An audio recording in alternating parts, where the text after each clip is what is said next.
Good evening and welcome to this Prior Lake City Council meeting of Tuesday, April 14th, 2026. If you would please join me, stand for the Pledge of Allegiance. I pledge allegiance to the States of America and to the republic for which it stands, one nation, under God, indivisible, with liberty and justice for all. Thank you, and it's so nice to see so many in the council chambers this evening. First item on our agenda is the public forum. Public forum is that opportunity for those in our midst to come before us and testify. The only items for which we would ask that you not testify is on items for which a public hearing has either been scheduled or has taken place. But with that lone exclusion, is there anyone that would like to come before the council this evening and be heard? Seeing none, I'd go ahead and move along to the approval of the agenda. Council, if there are no modifications to the agenda, I would accept a motion to approve as submitted. So moved. Second. Motion by Councilmember Braid, second by Councilmember Churchill to approve the agenda as submitted. All those in favor say aye. Aye. Aye. That motion carries. Bringing us to the meeting minutes, that being the approval of the March 24th, 2026 City Council meeting minutes. Again, Council, if there are no modifications, I would look to see a motion to approve as submitted. So moved. Second. Motion by Councilmember Churchill, second by Councilmember Braid to approve those meeting minutes. Again, Council, all those in favor, say aye. Aye. Aye. And that motion carries. Bringing us this evening to the consent agenda, I'm going to go ahead and hand over the consent agenda as well as those items before us to City Manager Jason Waddell. Manager Waddell, please. Thank you, Mayor and councilors and members of the audience. So our consent agenda is for those items that are considered routine or non-controversial. They're placed all together on consent. So unless the mayor or a council member asks for an item to be removed for separate consideration, they're all approved under a single motion, second, and a vote. If an item were to be removed for separate consideration, they would be placed under item 10 on tonight's agenda. So tonight we have the following items on consent. Approval of the claims listing, approval of the December 2025 Treasurer's Report, approval of the January 2026 Treasurer's Report, approval of the February 2026 Treasurer's Report, approval of the fourth quarter 2025 Investment Report, a resolution authorizing the 2026 insurance policy renewals, a resolution receiving bids and awarding contracts for the 2026 street maintenance activities, a resolution receiving bids and awarding a contract for the Spring Lake and Raymond Lift Station Rehabilitation, City Project 2026-09, resolution receiving quotes and awarding a contract for chiller replacement at the police station, resolution receiving quotes and awarding a contract for building maintenance at the police station and library/Club Prior, approval of franchise agreement renewal with Xcel Energy, approval of the franchise agreement renewal with Minnesota Valley Electric Cooperative, a resolution approving amendment to the water tower antenna agreement with AT&T for the Tower Street Water Tower, resolution receiving quotes and awarding the contract for the Lake Thielen Outlet Replacement Project, City Project 2026-14, resolution approving a cooperative agreement with Scott County for the Marsh Drive Extension Project, City Project 2022-27, authorizing a water efficiency grant application submittal, approval of the Animal Control Services Report for the month of February, and finally, approval of the building permit summary report for the month of February. Thank you so much, Manager Waddell. Council, are there any items before us on tonight's claims listing that you would ask be removed and taken up under item 10? Seeing none, I would entertain a motion to approve the consent agenda. So moved. Second. Motion by Councilmember Lake and a second by Councilmember Braid to approve the consent agenda. All those in favor say aye. Aye. That motion carries. Bringing us this evening to new business item number 9A, and that is an ordinance to approve a cable television franchise with Comcast. Yeah, thank you, Mayor and council members. And I'll just note, Councilmember Hellier just stepped down because he's been recently employed with Comcast, and so to not have any confusion there, he's going to sit this one out. So tonight we are asking council to consider an ordinance approving a cable television franchise with Comcast. So we have established regulations under Chapter 4, Article 7 of the City Code that requires cable television providers to enter into franchise agreements with the city. Currently, we have franchise agreements with Mediacom and Nuvera. Both of those agreements were just approved in March for another 5-year term by the City Council. So the proposed agreement with Comcast is a brand new franchise agreement. Last July, the City Council did conduct a public hearing to consider their application by Comcast to come to the city and operate a cable system within the city of Prior Lake. We published notice. It was published in June on 11th and the 18th, and they submitted their application on the 18th. At that public hearing, we heard from Megan Shea, the Director of Government Affairs. She presented the company's proposed service plan to the City Council, and we did not receive any additional public testimony at that time. So subsequently, city staff, in coordination with our city attorney, began preparing and negotiating a franchise agreement with Comcast. One thing to note is under state law, when we're negotiating a new agreement, we can't place any additional considerations in that agreement that are more significant than what exists with our current franchise holders. We can't add extra requirements to them that we don't require from a Mediacom or Nuvera. So that really sets the table for what we're allowed to coordinate with on this new agreement. So the new agreement addresses their permitting, construction standards. They are still going to have to pull a permit with the city. The city has now implemented a fee that goes along with this because it's going to be pretty extensive. Their intent is to bring fiber optic cable basically to every single home in the city of Prior Lake over the next 24 months. So they'll be working in our right-of-ways and directional drilling and digging through front yards. And so there's a lot of coordination with that, and so we just want to make sure we've got the appropriate staff and the funds available to make sure we're observing that and making sure things are getting done appropriately. So we will be getting PEG fees as part of this new agreement, similar to what we get with Mediacom. So there is some funding. It's based on 5% of the gross revenues that come out of the cable television portion of their product offering. So they will have internet and cable TV and cell phones, and they've got a whole line of products, but the 5% gross revenue is based on the cable television portion of it. Council is aware that at the state level, as a city, and I think lots of cities around the metro have been asking for the franchise laws to be amended so that we could collect franchise fees on internet and broadband, but that has not happened yet, so this is just based on cable television. So with that, we've got the agreement before you this evening. We do have a representative from Comcast here if there's any questions of them. But with that, I will stand for any questions from council. Council, are there any questions for either Manager Waddell and or the applicant on this item? Please, Councilmember Braid. Well, I know we heard a lot of complaints during COVID and on about internet availability, pricing, service, and we've had Nuvera come to town and install fiber. Now we have Comcast coming in to install fiber, which is a real big benefit for the residents of our city. They have options now for internet, for TV, which hopefully will relay some competitive pricing as well. So I definitely will be in support of this tonight, and it's been quite a few years in the making, but here we are. Councilmember Lake. Yeah, just a quick comment as well. I've heard a lot of desire from our residents for more options, and this provides us yet another option. So I'm thankful, and I'll be in support as well. With that, Council, I would go ahead and entertain a motion. I'll make a motion to approve a cable television franchise agreement with Comcast.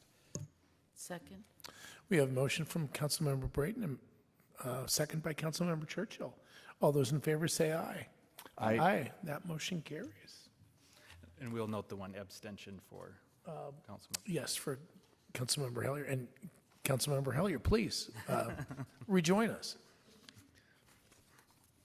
That brings us to item 9B on our agenda, that being consider approval of a response to the Department of the Interior Bureau of Indian Affairs regarding the proposed fee-to-trust application known as Zania. Thank you, Mayor and council members and members of the audience. So yeah, tonight council is being asked to consider approval of a response to the Department of Interior, the Bureau of Indian Affairs regarding the proposed fee-to-trust application from the SMSC. So we received notice from the BIA that the SMSC was pursuing a trust application for the property they've recently acquired, and so this would be what was formerly the YMCA property. It's the building itself. There's also a vacant lot directly to the south of that building, right at the corner of McKenna and 42, that northeast corner. So it'd be both of those parcels totaling just over 7 acres in land. So they're seeking to now place those parcels into trust. So there's a process that we go through. The Bureau of Indian Affairs asks the city to provide comments and discuss what challenges or things that we might need to work through with this property going into trust. So when we have these applications come in, our city staff will sit down with staff from the SMSC and talk through how this property will transition when it goes into trust. And for example, there are a number of things related specifically to this property that we had to work through. There's an existing drainage and utility easement, as well as trail easements that cross that property to the benefit of the city. The building itself is connected to city sewer and water, and the vacant lot also has city sewer and water stubbed into it. So discussing long-term how these properties would be served with those utilities versus having the SMSC, which they have their own water system and sewer system, but they have concurred that it didn't make sense for them to extend their utilities to these parcels, so they're going to remain on city sewer and water. So we talked about that, the easements behind the building for fire access, and then also potentially completing a trail right along the right-of-way of County Road 42.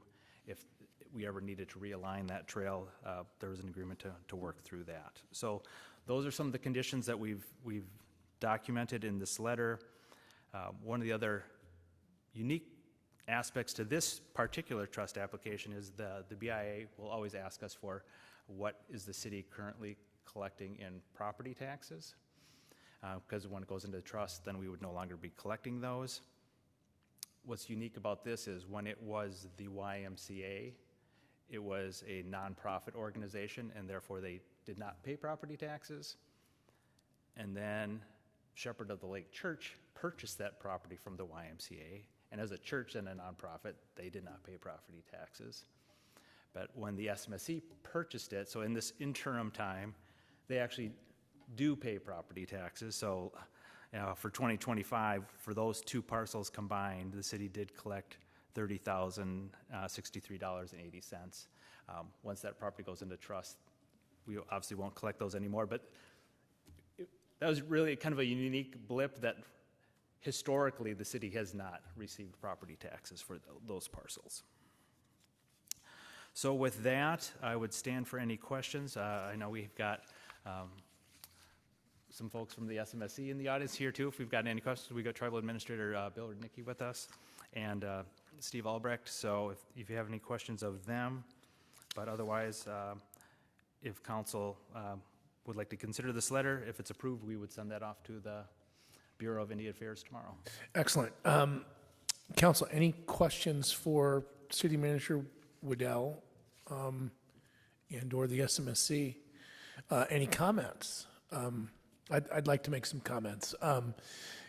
Council, as has been really for the last few trust submissions, applications, it's been our pleasure to sit down with the SMSC and discuss the various intricacies where the city and the tribe overlap and have mutual interest and needs. And this application is no different.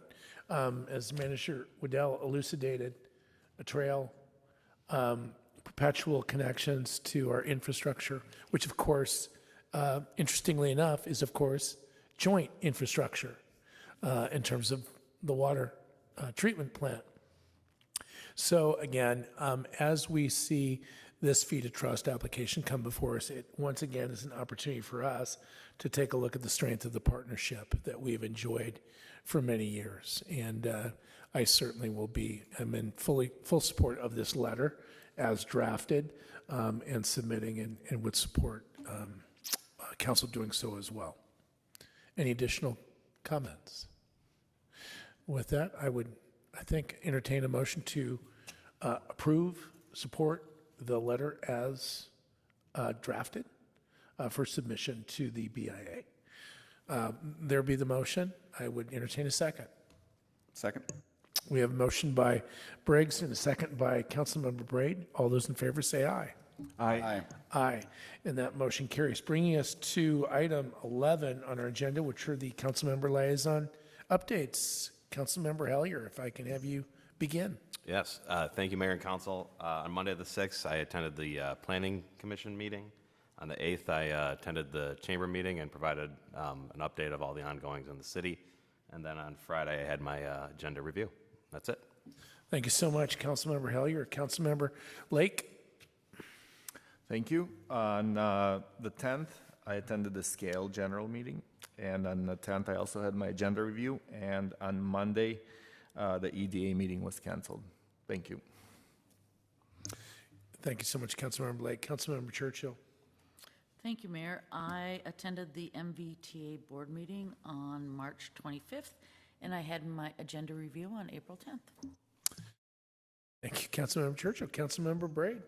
Mayor, members of the council, as Councilmember Lake stated, the EDA meeting was canceled on 4/13, but I would like to add that even on this agenda here tonight, the EDA does show a balance of over $1 million more than what it did have, and that's from the sale of the property to the apartments next door. So we're looking forward to using that money on the EDA for the city to continue to bring commercial development and vibrancy to Prior Lake. So, and then today I attended my agenda review. Thank you so much, Councilmember Braid. For my update on the 26th of March, we had the Intergovernmental Working Group. On the 31st, Manager Waddell and I had an opportunity to meet with the post office and also Spring Lake Township in regards to the delivery on Panama and finding alternatives. On April 7th, Council, we had a wonderful event, which was the Citizens Academy Kickoff. So where we have invited Prior Lake citizens to really get a look at the inner workings of government through 6 sessions. First one was April 7th. On April 9th, we attended the Burnsville Bus Garage ribbon cutting with MVTA, Scale on 410, and then yesterday attended the Regional Council of Mayors. That concludes my update. Manager Waddell, anything you would like to add? Yeah, thank you, Mayor and members of the council. So last week we had our second Little Diggers event here at City Hall. So our littlest members of the community get to come and watch the construction next door. And I think we had 233 visitors last week, so very popular event. So we are going to have a third Little Diggers event, and it's going to be on Wednesday, May 6th. So for all those that have little ones at home that want to come hang out and watch the construction, put that on your calendar. Outstanding. And with that, the final motion of this evening. I'll make a motion to adjourn. Second. Motion by Councilmember Braid, second by Councilmember Churchill to adjourn the meeting. All those in favor say aye. Aye. Aye. Aye, that motion carries, and the meeting is adjourned at 7:19 p.m.